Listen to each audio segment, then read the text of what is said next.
Introduction, and then guys, I want you to introduce yourselves, how you're connected to the community, okay? And then I'll let you know when we're going to get started. But audience, thank you guys for participating. If you have any questions, just feel free to ask them. Jay in the middle is the one who's responsible for getting all of this history together. He and Anthony. And so we just appreciate them. So we're going to go ahead and get started. We are on Facebook Live, okay? Facebook Live meaning that whatever you say will be heard across the world, okay? So I have on my good trouble shirt because we're about to get into some good trouble, right? All right. Okay, so let me turn it on operating vote. I don't have an assistant today, so.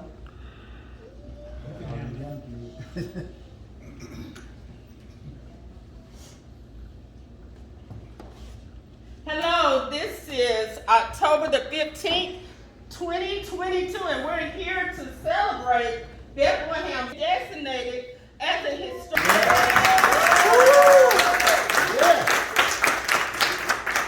We have a group of historians here who are going to introduce themselves, and then we're going to get started with the interview. So we're going to start from the left. No, don't stand. Teacher John Williams, Senior, Deacon of the church, chairman of the cemetery, Sunday school teacher, superintendent, and lifetime attendant of this church, caretaker also of the cemetery. Okay, thank you.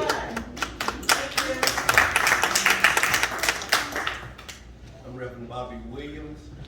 I'm from the Staten clan, and we live in Walnut Grove.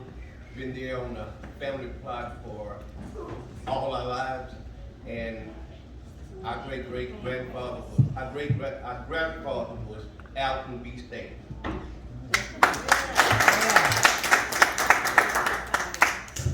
This is James Robinson, Jr. I was born and raised here in Vanova. Go to church in at this church. That's about all I can tell you. I go to work. And for those in the community, that's Son Robinson. Yeah. Okay? Yeah. I'm Jonathan Matthews. My great-great-grandfather is Walter Staten. We got the Staten line, the Horton line, Bowman lines. Pretty much everybody is intermarried into all of the different lines. All of us that are here today related. We all kinfolk, somewhere up there in the tree, you know. So that's why I'm from Michigan.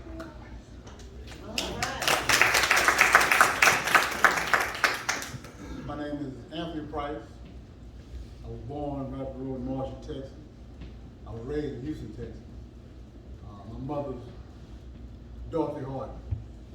That's pretty much my representation. My mother Dorothy Horton. Her father was James Horton. My mother was Kathleen Staten. Her father was Walter Staten. Her mother was Narcissus Bowman. And I'm from this representation. All right. I am Bishop Joe Pryor, also from this community, and also a family out here, the Buick and the state and the cemetery. And I thank God that a lot of the history of this church and a lot of the history of the grounds of the church and the cemetery that older people have told me in my lifetime, and I didn't forget it. It was a shock to me that they choose me to go with them, and I learned a whole lot. And I'm glad to be here today to represent these families. My name is Loma V. Jeter Nicholson Williams. My family is from around here. I don't know all of my family, but I remember my great-grandfather from Bethlehem, Louisiana, the Perkins, Pickens, the Robertson, the Nickersons, all the peoples around here, just about we related to them some way or another. I'm a secretary here at this church. I've attended this church for the last 16 years. I'm a member here also, and my family is members of this church. But the peoples that's out in the cemetery, we always trying to get the history on them.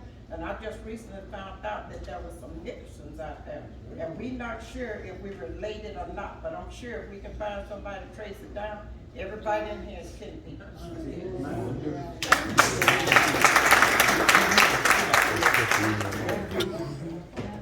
Okay, so the first question is going to Mr. Jonathan Matthews. Not Matthews. That's right. Yes. Can you tell us what started this research on Bethlehem Cemetery? Yeah. So my grandfather is Conwell James Ford. And so he's from this area, from Texas. Man, he left home and didn't come back.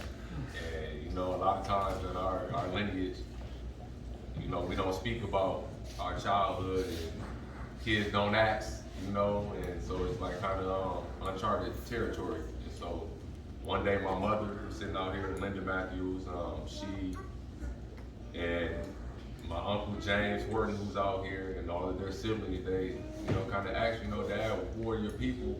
Where are you from? You know, and he came over and told them, you know, a lifetime worth of history, and they went back and found his oldest sister, Annabelle. She was still living at the time, which is a branch of Anthony as well.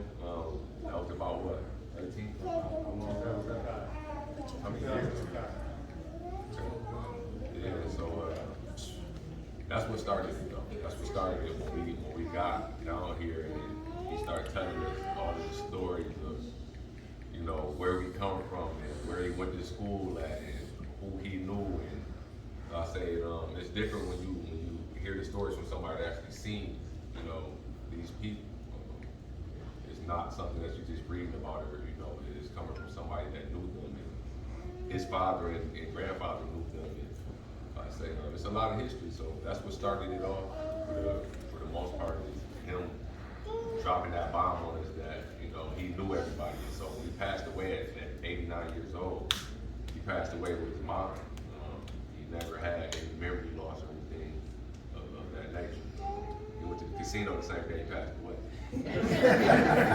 He was driving himself. Don't say that.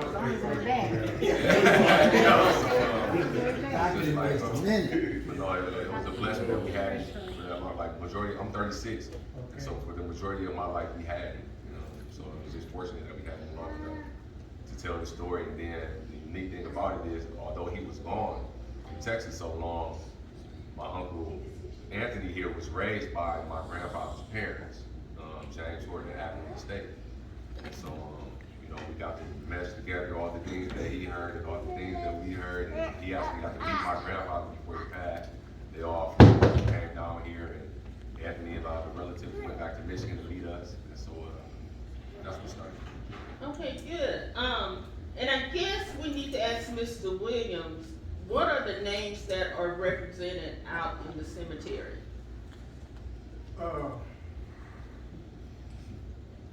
Man, it's a list. I could just, like I said, Hardins, Williams, Burns, Perkins, Bullitt, Stevens, Waltons, and a lot of names that is associated with this church. It's with some of the forefathers of the first officers and priests and everything is on that plaque out there. You can actually go out there and find their graves that's out there back in the 18-something, when they first got this all started. And like when Jonathan and them first came, and they come here one Sunday morning, they introduced themselves, and matter of fact, they had surgery and everything. They just got to ask me about graves. And me being out there so much, when they name a person, I could go to their grave. And we started, you know, we just got to collaborating and talking and everything from that point. I mean, the history of this church and people out there that made it all possible for us, the lineage to go down like they just said, I'm pretty sure the way this is running around, we all are kinfolk in here. Yeah. We all are kinfolk. Yeah.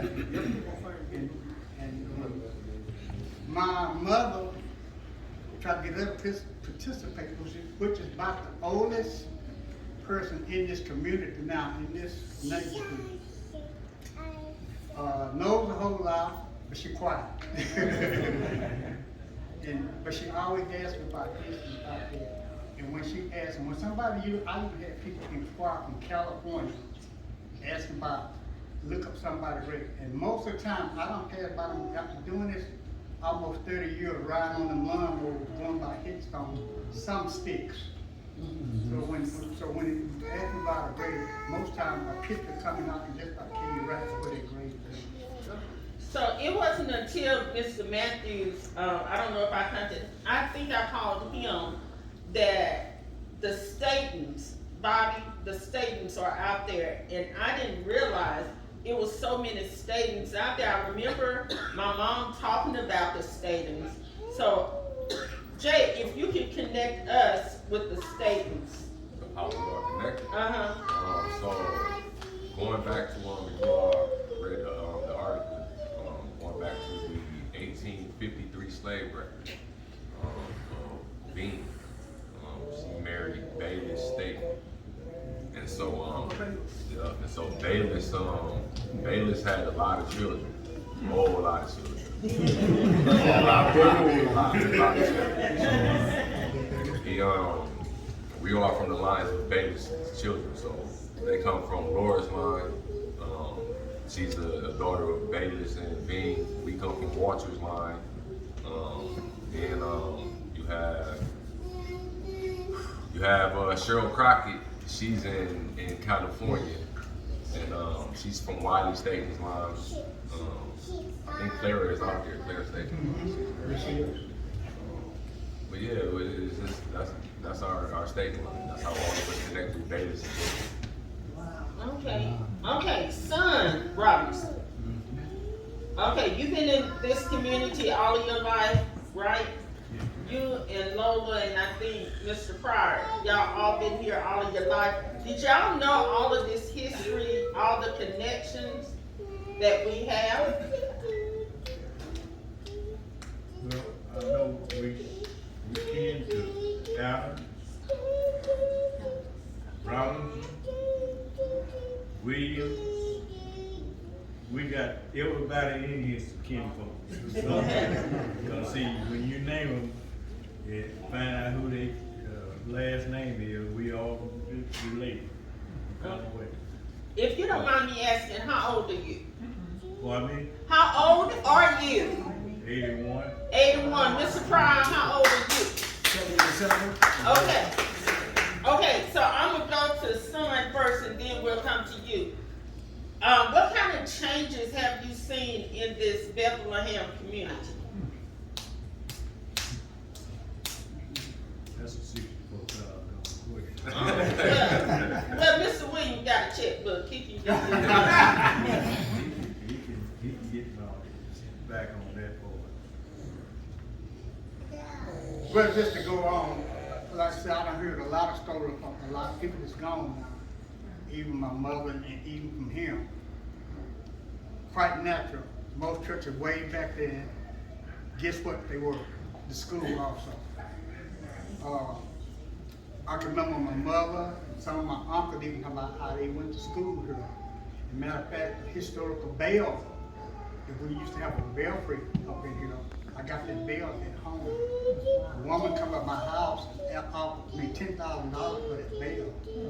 And I wouldn't sell it. It's still at home now. That I got to bring back to the church.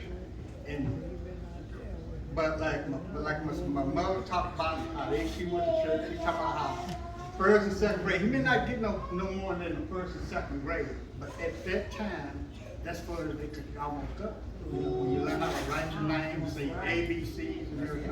Right. That's right. Count a little bit. And way things done changed now to from back then. It's a great outlet. And it's been a long, hard road to even to get to where we are. And I'm so appreciative of Brother Jonathan and Anthony. That morning, they were sitting here at church. That story, they were sitting here at church when we got here that morning. Wow. And they introduced themselves, and I think they had already been out there walking and looking. They stayed for Sunday school, they stayed for morning service, and they told us they were going to come back the next Thursday Sunday, and sure enough, guess what? They beat us to church again. But, you know, being out there and then walking, then we got to say, this was so-and-so uncle, this was so-and-so brother, this was so-and-so, you know, the Hardens. I can show you from Mr. Hewlin and Mr. Ben and Mama Harden. I can show you from all their graves and things. And we walked through and showed all that. And you know, it's just amazing. Now, I'm thrilled. I'm just thrilled to the bone. So, and just to see a lot of people that I hadn't seen before in a long time. It's good to have you back to kind of know where your lineage kind of comes from. Exactly. And the young one, even that young man, you be able to tell somebody, you know, where his family is from. He would. Yes, he was. Okay, Mr. Pryor, I heard you say that you helped build this church. Can you tell us what it was before? Like what we see now, can you tell us what the structure was, or even if Bethlehem was here, has Bethlehem always been here? For the history of it, they've been right here. Okay. They've been right here. Now, the first church, when I was small, the first church was old, and they tore it down and built another church. Then they tore it down and built this church. Okay, was that first church maybe perhaps the school? No, it wasn't. I think it was the school Do you until know? they moved. The school was out here. The school was out here where that water Okay. thing was. Okay. And what they did the school. Some at the time. About the history of some of them did use that church to go to school in until they built that school out there. Okay. Okay. Lola, you grew up in this community, right? Right. Was on 31, or where were you? We was down here on, what's that, 31 coming to this church? We was on 31 for years, and I married and moved away to Deepberry right down the road from there. But I've always attended this church. The first church I joined was Tabernacle, and then all my family was over here, and I come over here. But through the years, everybody that you talk to has family right around here that's out there. No matter where you go, you mention anybody's name, they got family that's buried out there I never heard of. And you know, by me being as young as I am, I definitely went on. But just by the name of them, you know, the names they put out there. You can meet somebody wherever in California, and you say Nickerson, you say Robertson, you say William, you say anything, they got somebody associated back out here. And like they said, it originates from that cemetery. My sister and I, we all used to come and enjoy doing the church work and stuff in the cemetery. And we learned a lot of names out there too. And when we started getting the name, we started trying to put these people with different people. And when it boiled down to it, they moved away, they married, they changed their name, but they all wound up, somebody always wound up coming back to Bethlehem with just a little bit more history that we didn't know. So I had never met these gentlemen before, but I'm just proud of kin to this right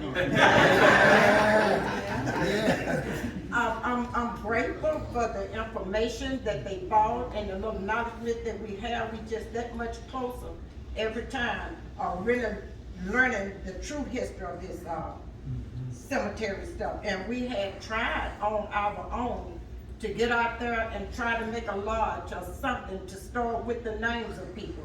You would be surprised how many calls when there's a death that we get. Well, see, my grandmother out there, my grandfather out there, everybody calls. And we couldn't figure out for years how all these people's out there, we not know no history. So that makes me really grateful to know, my first time seeing them, meeting them today, that they took the time out of their busy schedule and brought forth what we had been asking God to help us with. Amen. Yeah. And I guess one of my questions to Jay, do you prefer Jay or Jonathan? You call me Jay. Okay, Jay.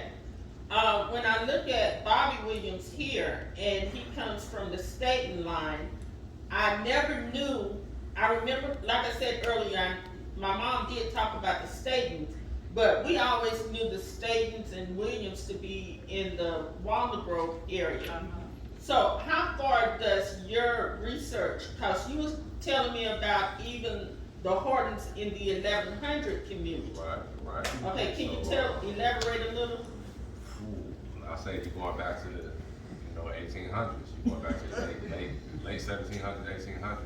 And so that's when you get into that Native American lineage. That's when you get into Spanish government. That's when you get into, it wasn't even the state of Texas yet. So the Legrons that are around here, that own a lot of land, they got the land from the Spanish government after the 1839 Native American War that our people lost. When I say our people, when you're going back in that area, you got tribal people. And so the Africans were tribal people, the Native Americans were all tribal people. And so that's how we were all in that area from Louisiana. So you'll see a lot of people in Shreveport, you'll see a lot of people in Logansport, and DeBerry, Marshall, Carthage. That was all one land at one point in time. So we look at names and counties, but back then, when you're going back in those days, that didn't exist. And so that's how we are. We get grouped into these one little area because everything was segregated. So when they said no colors, I mean, that went for the Hispanics, the Africans, the Native Americans, no colors. And so colors had to deal with each other for the most part. And, when you deal with the tribal people and how they adopted different people in, that's when you get into the Europeans marrying into the lines. And, if you do the history of it, is Native Americans were more expensive in the slave trade. They cost a lot of money. So you go back to 1853, you see somebody spending $10,000, on slaves in 1853 right here in Panola County. That lets you know just, what line you come from, how prominent our bloodline is. You got full-blooded Africans, full-blooded Native Americans, and full-blooded Europeans. And so when we go back to that timeline, we're all going to have those bloodlines in us. That's when people were back. If you go back to like 1853, and you look at the population that they have in that time, it's probably like 120 people. And so, when you talk about 120 people, that's you talk about the forefathers of this area. Almost everybody that's linked to this area is coming from those people. I'm not sure if it was you or Anthony who came up with the list of slaves that was in the paper. And for those who are related, my first cousins, our great-great-grandmother was Tennessee, and she was part of that slave trade. All right. Okay. All right now. Yeah. So thanks to them, they have been very, very adamant in finding out our history, and I think that us who are older, for y'all who are over 50, who get your AARP card, you need to pass it down from generations to generations. Because I was hoping in Anthony and Jay's research that my husband was not related to me because he came from across the river. So they have done all this extensive research, but what I wanted to know as well as, okay, we're trying not to step on feet, but how many of the slave traders came to Carthage? Do you know, Anthony? I'm not sure about this. In other words, in my research, it's really not as many slaves as we think it was. Okay. It really wasn't. When you look at the number, the actual population numbers out there, the African number was really small. But the thing about it is, they like to propagate the African thing because they know ain't no inheritance coming in the African land unless it's reparation. So they, in other words, after 1839, you had to claim black or something. you couldn't say Native American. Because the law said that after 1839, you had to be in Oklahoma. It was a removal. They had a law said the Indian Removal Act. When they passed that law, if you had Native American, they removed you, literally. Not forced, so they made you leave. Because the Trail of Tea, you had to walk. There were no cars, so you had to walk. So, basically what I'm saying is most of the people in this area were Native American. They wasn't, you asked African, you knew who the African was. You know, just like in our line, Bethlehem is the African in our line. That's where the state is coming from, Bethlehem.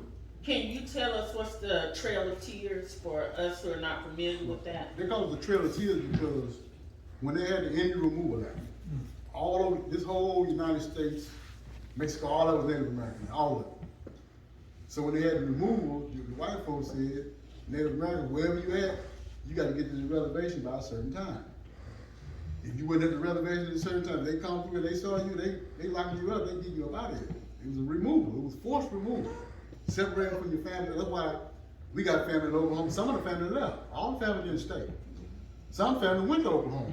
So you saying some of the people Yeah, here? you got states and stuff that's in Oklahoma. You got Hardins in Oklahoma. Matter of fact, the last chief of the Cherokee Nation before this chief was a Hardin. Wow. They come from us. We ain't come from them. Which tribe is that? Cherokee. The Cherokee tribe, the Cherokee Nation right now is in Oklahoma. The chief before this chief that's in office now was a Hardin. They got a thing in the Carolinas they call it the writing on the wall. It's kind of like the hieroglyphics for the Native Americans. The Hardin's on that wall. Wow. See, we're on both sides of the conflict. The Hardin white folks. And the Easley, which is Mother Mine out there, the Easley was Native American. Right? You had Hardins in the military that were removing people. You had Hardins that were married to Cherokee, so we was on both sides of the conflict. We was taking land, and we was getting land took from. Yeah. That's the history. That's the history. That's the truth. That's the truth. What about the Cherokee freedmen? Well, the Cherokee freedmen, in other words, if you was an African or whatever, you get adopted to the tribe. But we weren't freedmen. We were Cherokee. Richard, our great-great-grandpa Richard Hardin from the Carolinas. He was the first, they come from a line of European Christian, old ancient Christian sect. That's what they were. That's why all the Hardin preachers. It started from the Europeans, they're an old Christian sect. They come down and start intermingling with the Cherokee in the Carolinas. He married into the Cherokee.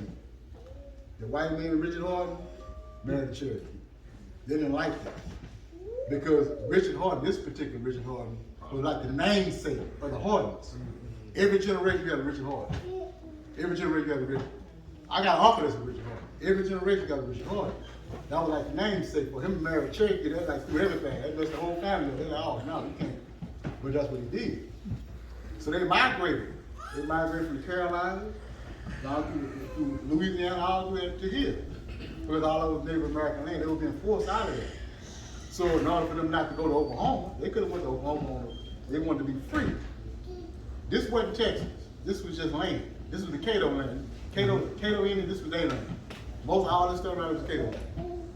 The Cato allowed the Cherokee from North Carolina to come and stay on their land. That's how they got the permission to come down here. See, this ain't really Cherokee area. That's why when you say Cherokee in East Texas, they ain't but a few of them. They know who they is. There's no but a few. If you was Cherokee in East Texas, you was our family. Right. That's all it was. If you Choctaw in East Texas, you family. That's all it was. This ain't Choctaw land. We come from other land and came here. So that's why it's easy to track who we here. You Cherokee, you family.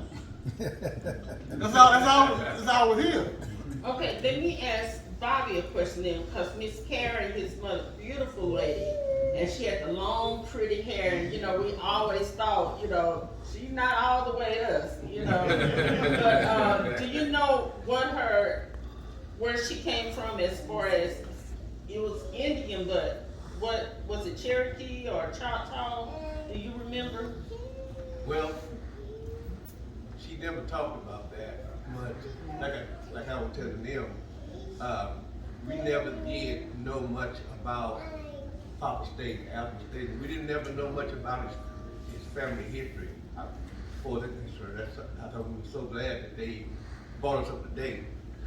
I know that my grandfather's father, he was a white man. He was a white man.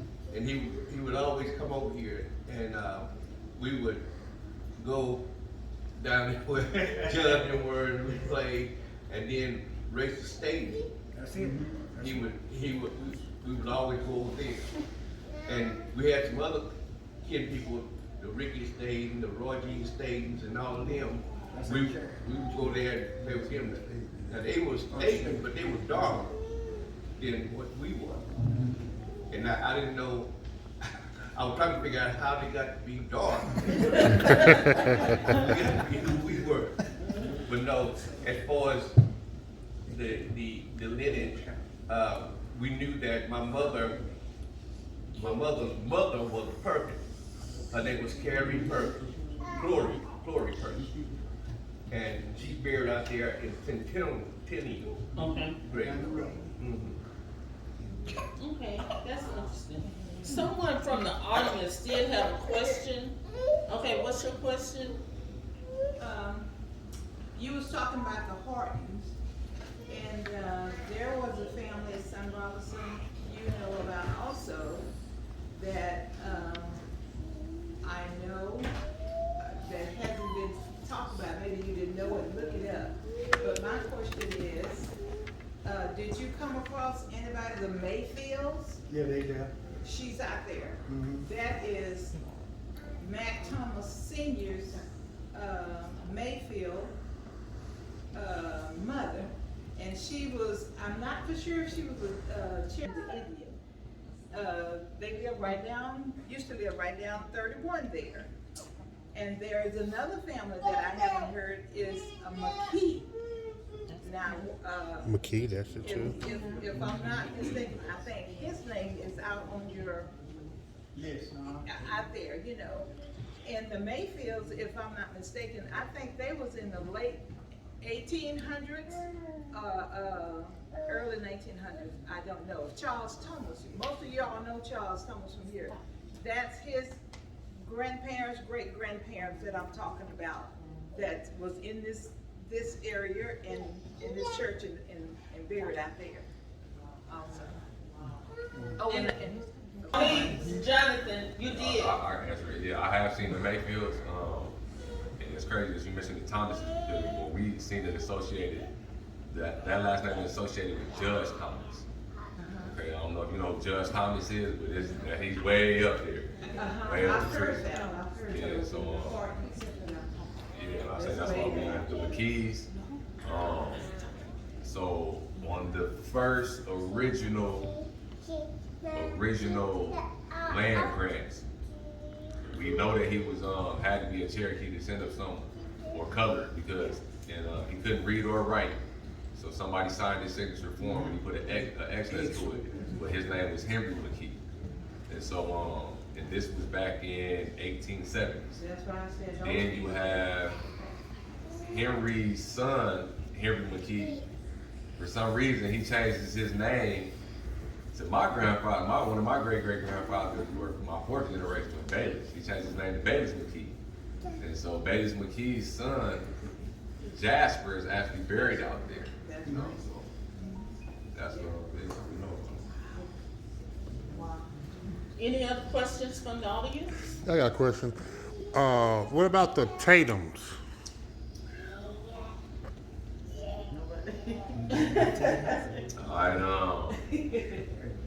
I can't give you the exact on the Tatums, but I can tell you that like the Tatums, the Bjords, the Statons, the Hortons, that generation, they intermarried a lot. Them families was big, so you got more than one Tatum that married a Horton, married a Staton, married a Bjord, married a. They had families of 15 plus more kids a lot of times. It's hard to, you know, Oh, I got one question. you have that type of stuff going on. Yeah, one more question. Can y'all tell the audience about the history of Zion Hill Holiness Church? Yeah, I can Well, say- we know it as Big Tree for us old folks. I'm gonna let you- We're gonna do first, church of the OG. Okay, He was around there again. okay. He wasn't afraid to help, but he wouldn't let y'all anything. Matter of fact, he brought us some stuff to us. The church that they were referring to was right down the road here, and it was around here, Holy Church. And that church was created from the Buricks, the Lewises, the Hortons, and the Browns. And that church was down here, right down the street here. And that church, and I remember that church because I was young, but I remember it. Grandpa Buick and Isaac Lewis, all of them was on the board of trustees at that time. But they weren't called trustees, they were members of the ones that ran the church. And that church became known throughout the Buick family, through the Horton family, the Brown family, and the Lewis family. And there came a time that when the church got, the people got where they couldn't have whole church there. The church was sold, amen, to a Negron for $300. And the land was sold. Behind that church was a cemetery. And right today, the people that bought that land, the man that bought the land, he's dead. But the houses down there, it's about 3 or 4 houses on that church property right now. And when the history came up, they found out that the church was sold for $300. The other 3 people that was on the board contacted him and asked him why did he sell the church? And the church was not signed off by them. Now I was young because Grandpa Buick fronted Brother Lewis concerning about the church. And he just said, well, ain't nobody have no church there, so we just decided to sell it. And they sold it to this white guy. And no deed, and it's all was done by a handshake. And during the lady that raised me, Julia Staten, and his daddy, James Roberts, Todd Roberts, they was intended to reopen that church. And Mama Julia and his daddy, they have come to a conclusion, we got a church down the hill. And they were going to wire the church up and put lights in the church so they could reopen the church. But when they waited and so long, so his daddy came down, James Roberts came down and saw to look for the church, and he came back and reported to the lady Julia Staten that the church wasn't there anymore. Because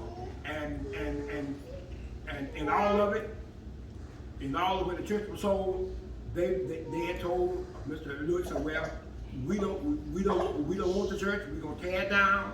They pushed the church over and burnt the church up. Because Grandpa Buick, he was living way down there in a house, way down there below where Hanky Horton Brown was living. They were living way down below that, down in the woods. And one day he told me, he said, let's go. He said, come go with me. He saw a fire. And he said, I saw smoke. And he said, wonder where smoke coming from? So he said, I'm going to see. And so when he got up so far, walked up there, we hid. He said, be still. And he looked. He said, they'll burn that church down. And from that, the history of that church had all the pictures, the books, all the history of the church was in the church. All that was burned up. And I'm standing there watching Grandpa. He said, that's a dirty shame. And those are his words. And we walked back to the house. He called his wife. He said, mama, he said, I'm burnt the church down. But yet I was young. But I remember everything. I even went to church there as a child. And I remember that church. I remember the pastor of that church. The pastor of that church was Sandy Harden. And he was the pastor of that church. And that church had its own history. And that church carried a history. And behind that church was a cemetery. When the land was sold, I don't know what happened to the cemetery. I'm sure they didn't dig up nobody. But they built on that land. They got some goats on their houses. Hope they hunt their butts too. They tearing them up. They done that back in the 50s.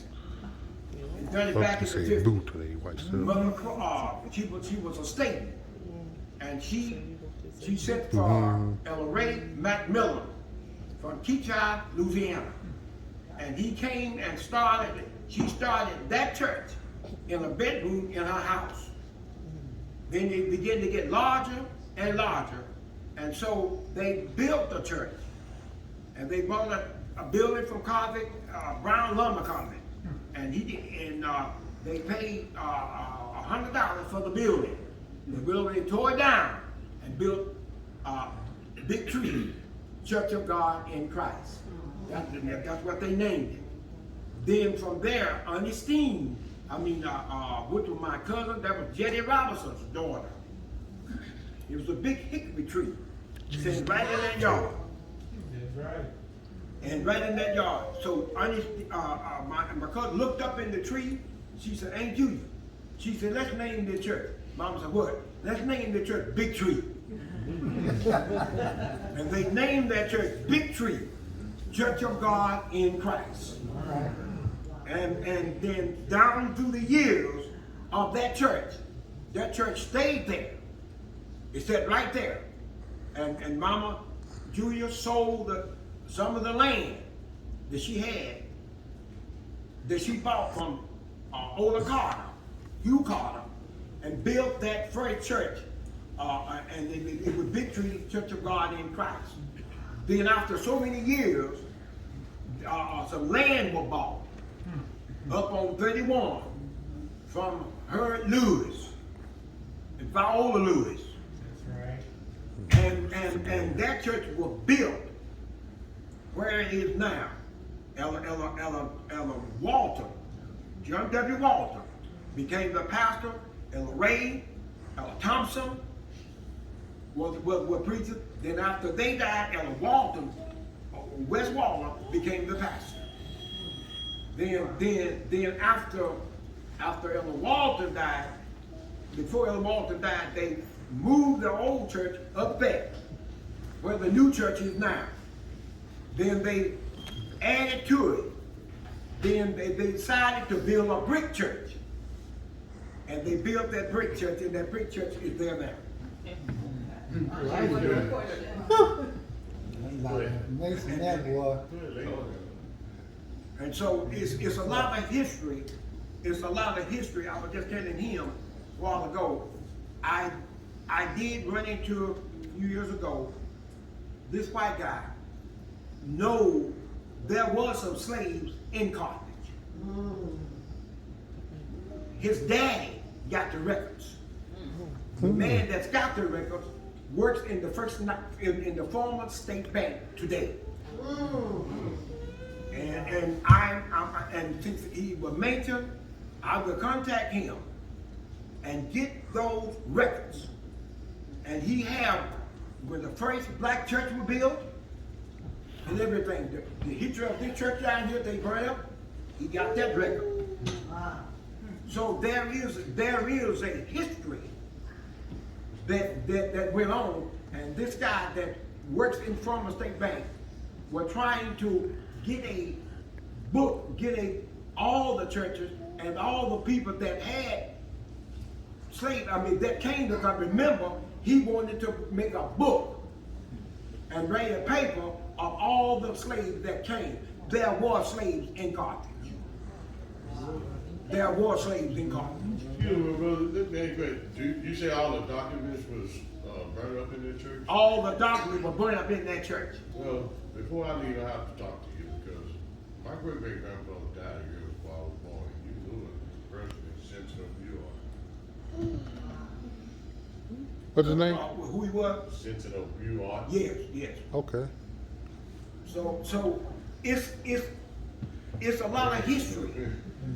And I'm so glad that this brother and the others is what they're doing. I think that they deserve a great hand clap.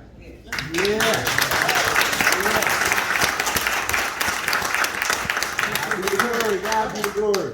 And we have one more question from the audience, and then we're gonna close out. I have one. You got two more questions. Two. Three more. Okay? My question is, the Bowmans, we're out of the Bowman family, but did you all come across the name Akins? Aiken, ooh. Sure, I'm not sure. There's so many surnames. I know the Bowman's is, that's from Grandma Narcissus line. So, Narcissus. yeah, Yeah. I know in our line directly, we have, so my grandma, Yeah, we got Kathleen Narcissus in my Staten, her family, too. mother, The her first. mother and father were Narcissus Walter has a Staten first and name. Narcissus Bowman. And so, Yeah, that's- Spencer Bowman is actually buried out there as well. Spencer. Shoelaces too. So, yeah, like, Were the Bowmans buried? they out there. Bowman's out there. Yeah, Spencer Bowman is out there. So, Narcissus Bowman is my great great grandmother, and so Spencer, that's my third generational grandparent that's out there. Spencer Bowman is out there too. They are. It's records of all of these people that you asking about. So We you all know, here. if you look them up, you are gonna find them in Panola area in this. You gonna find somebody that's buried somebody that's. It was only us back here, so you know, like, there ain't nobody else too married besides these lines are back here, you know.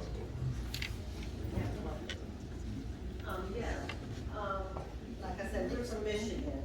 And also, can you tell us a little bit about what the Historical Society is gonna be doing with the burial ground out here, please? So, with the designation, that's, they're going to make sure that they maintain the upkeep, which means that when the church gives them the budget of what it takes to maintain the burial ground, how many graves are out there unmarked that are not legible right now, are not readable. They try to come in and fix as many as they can to make, to make any repairs, any necessary maintenance, any like new gates, anything you can name to make this, up to date, and to keep it preserved. And so I know next year we'll be going for, Historic? yeah, well, next year we're going for the marker. So we got to put in for an application for a historical marker, which they'll that has the state stamp on it. It'll have a description of a lot of the different surnames of the relatives that represent us. It'll talk about our Native American history, our African history, our Anglo history, let it be known exactly who we are. So it'll be a tourist attraction where people that come to the state, it'll be somewhere for them to come and they'll see on their phone historical site, this way type deal. So we're trying to just bring awareness to it that more people know who we are and we exist.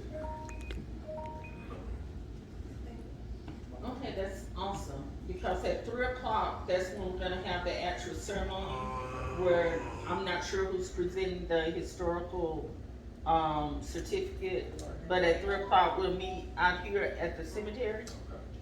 I'm asking y'all. I don't. You JB, gotta ask mama. have y'all got any information on, you was telling me how big the cemetery was, what about the possibility of ancestors over in them trees, have they mentioned? Yeah, I mean, well, I say, when you look at property maps, that's when it gets, that's when it gets tricky, because when you go looking into the property maps, majority of everybody's property lines is all messed up around. Yeah, it makes sense. know. Well, they messed it up, but it Exactly. So a lot of people sitting on a lot of land and stuff around here that's not really theirs and so like. But as far as the cemetery goes, yeah, like the property map, it shows that it's a lot bigger than that. Well, you than just that said little plot of land. because 9 times out of 10, there are a lot of people over there in them trees. Yeah. Actually, we do have the layout of the land. We do have it. Yeah, we got the property. It's larger. Yeah. Tried a many families. Yeah, yeah. We have tried. We tried. Many Say families. that. You know what I mean? Harlem community right up the road. I don't know if y'all familiar with Harlem community right up the road. Harlem community has schools, churches, stores. That was ours. You know what I mean? So we trying to recreate that because our ancestors, that's what they want. And it was taken. In other words, out of all the siblings, my grandpa James, I think he was the oldest out of all the siblings. He was one of the last ones holding on to this legacy. I was just fortunate enough, I was unfortunate at the time, I was just fortunate enough to be raised in the household. So I got a chance to hear. Most of the plans out there come from him. I know him because he gave them to me. You know, I got a chance to meet some of his brothers and sisters. I got a chance to meet his dad, you know what I mean? So all that was in me. So I was just on the search. You know what I mean? So right now we're in the process of gathering all the names. We got to get these names presented back to the first stage is getting recognized by the state of Texas. They're already recognized. They're pretty much already recognized because they gave us the designation. Once we present these names to the state of Texas, Texas is going to recognize us as a tribe. Then we start setting up our tribal government, which we already do. Once we do that, Generation, yeah. then we ain't going to deal with them as individuals. All these lands and stuff that belong to us, we're going to deal with them as a tribe. Okay. Whole different ballgame, because now you got the state of Texas, the federal government, this law that's in place, they call it the reorganization act. Right. Y'all familiar with that? For the tribe, they call it anytime you can prove your lineage, there's an act already in place. Matter of fact, in the 80s, they just did it with the Alabama Choctaw. That's like one of the last tribes they recognized the state of Texas, right down in Liberty.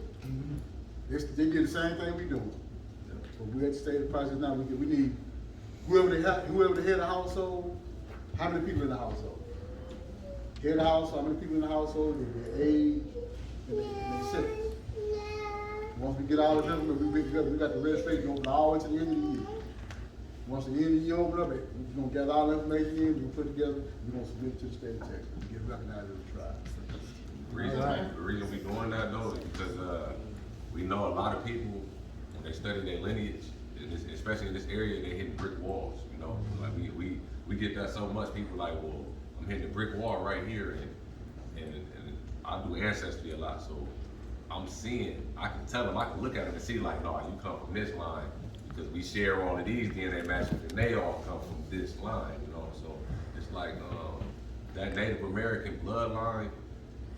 We know where it's coming from, and so we know if you attach to us, you know, you're not hitting the brick wall because we didn't hit the brick wall. We went all the way back, and so if you're in this area, we know y'all attached to it, so y'all don't, you know what I'm saying? Y'all don't have to worry about hitting no brick walls because we claiming everybody in this area. We're gonna resurrect every tribe in this area. We're gonna resurrect every tribe in this area. Okay, so make sure you speak to Mr. Sorrell because his brother has access to a database of this cemetery that he can find unmarked graves, right? He already had it, but he's in California. He'll feed it to me when he come back. Okay, so make sure y'all get connected. And also, we would like to thank you all for participating. Can I say one more thing? You must be related to me because it's time to go. I gotta find out something really go ahead. important. Go ahead. Okay, there's some bricks out there, and they're river bricks that's marked in red. What's that? They're river bricks. So, you from this church, right? You from this church. Is the fishing hole still back there? If you talking about this fishing hole everybody fish from back there. Is the fishing hole still back So there? if you know the spring, I don't know if it's still there or not. Okay. But that was the source of the water at that time. Okay. To get water out of was that spring. Okay. There wasn't no water system, like now. But that spring back here was the source of getting water for the church here. Then they have another spring over here, on the other side of this fence of the cemetery. That was another spring that they used for the source of getting water. Okay.